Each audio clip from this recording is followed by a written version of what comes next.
मंडळी, पावसाळ्यामध्ये ना सर्दी खोकल्याचे प्रमाण खूपच वाढलेले आहे. लहान मोठे सर्वांनाच याचा त्रास होतोय. यासाठीच मी तुमच्यासोबत शेअर करणार आहे एक घरगुती आणि 100% गुणकारी असं औषध. तर व्हिडिओ शेवटपर्यंत नक्की बघा. चला तर आपण रेसिपीला सुरुवात करूया.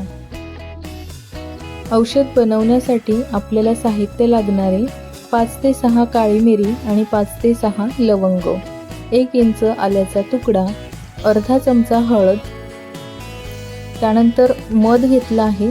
मध आपण लागेल तसं वापरणार आहे. आता आपण ना लवंग आणि मिरे आपल्याला ना गॅसवर छान भाजून घ्यायचे आहे.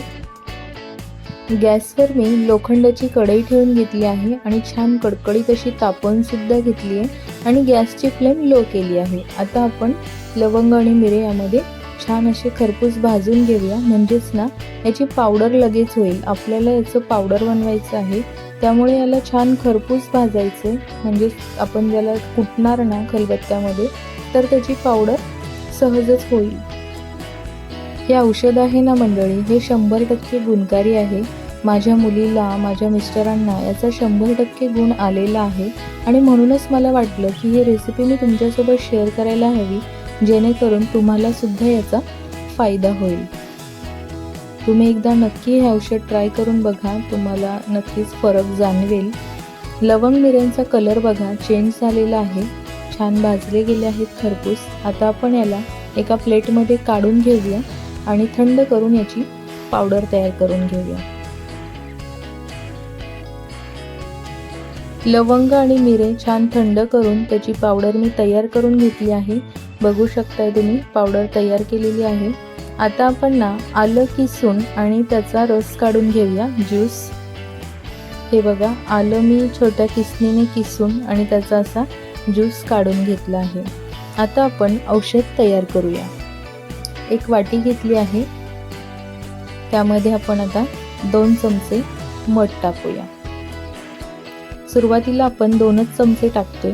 आपल्याला जर वाटलंच गरज आहे तर आपण थोडंसं अजून ॲड करणार आहे. सुरुवातीला मी 2 चमचे मध टाकून घेते. आता आपण अद्रकचा ज्यूस ॲड करूया.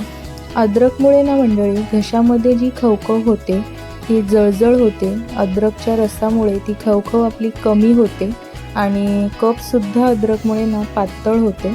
अद्रकचे खूप सारे गुणधर्म आहेत आणि याने ना खूप लवकर आराम मिळतो. घशामध्ये होणारी खवखव लगेचच थांबते, खोकलासुद्धा लगेचच थांबतो. त्यामुळे अद्रकचा रस यामध्ये आपण घालतोय. त्यानंतर हळद टाकूया. ही हळद ना मी डंकावर कुटून आणलेली आहे, तुम्ही घरातली सुद्धा वापरू शकता. हळद अँटीसेप्टिक असते आणि हळदीमुळे गळ्यामध्ये जे काही इन्फेक्शन वगैरे झाले असेल ते इन्फेक्शन कमी होते, गळ्यातील सूज कमी होते, किंवा काही लालसर वगैरे आपला गळा झालेला असला तो सुद्धा आपल्या हळदीमुळे कमी होतो. आता आपण लवंग मिऱ्याची वाटण टाकून घेऊया आणि याला सुद्धा ना छान असं एकजीव करून घ्यायचं.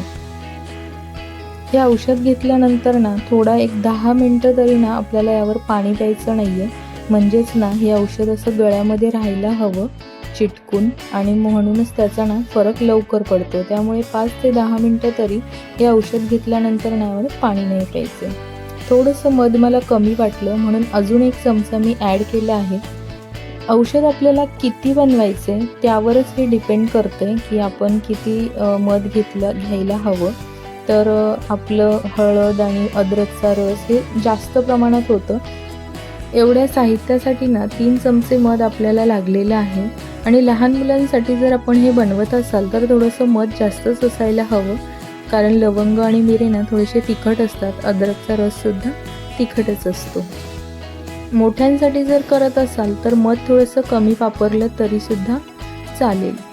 आता हे औषध देताना, लहान मुलांना देताना असं चमचामध्ये भरून घ्यायचं आणि खाली ओतायचे आणि चमचाला जेवढं राहील तेवढंच लहान मुलांना चाटवायचं आहे. आपल्याला 5 ते 7 वर्षाच्या मुलांना आपण असंच चाटण दिवसातून 4 वेळा आपल्याला चाटवायचं आहे.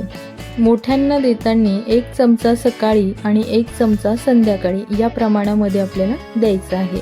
लहान मुलांना थोडंसं चाटणच चाटवायचं आहे, कारण आपण त्यांना गच्च भरून किंवा असं चमचाने असं भरून त्यांना देऊ नाही शकत. त्यामुळे लहान मुलांसाठी हे चाटण म्हणूनच आपल्याला वापरायचं आहे.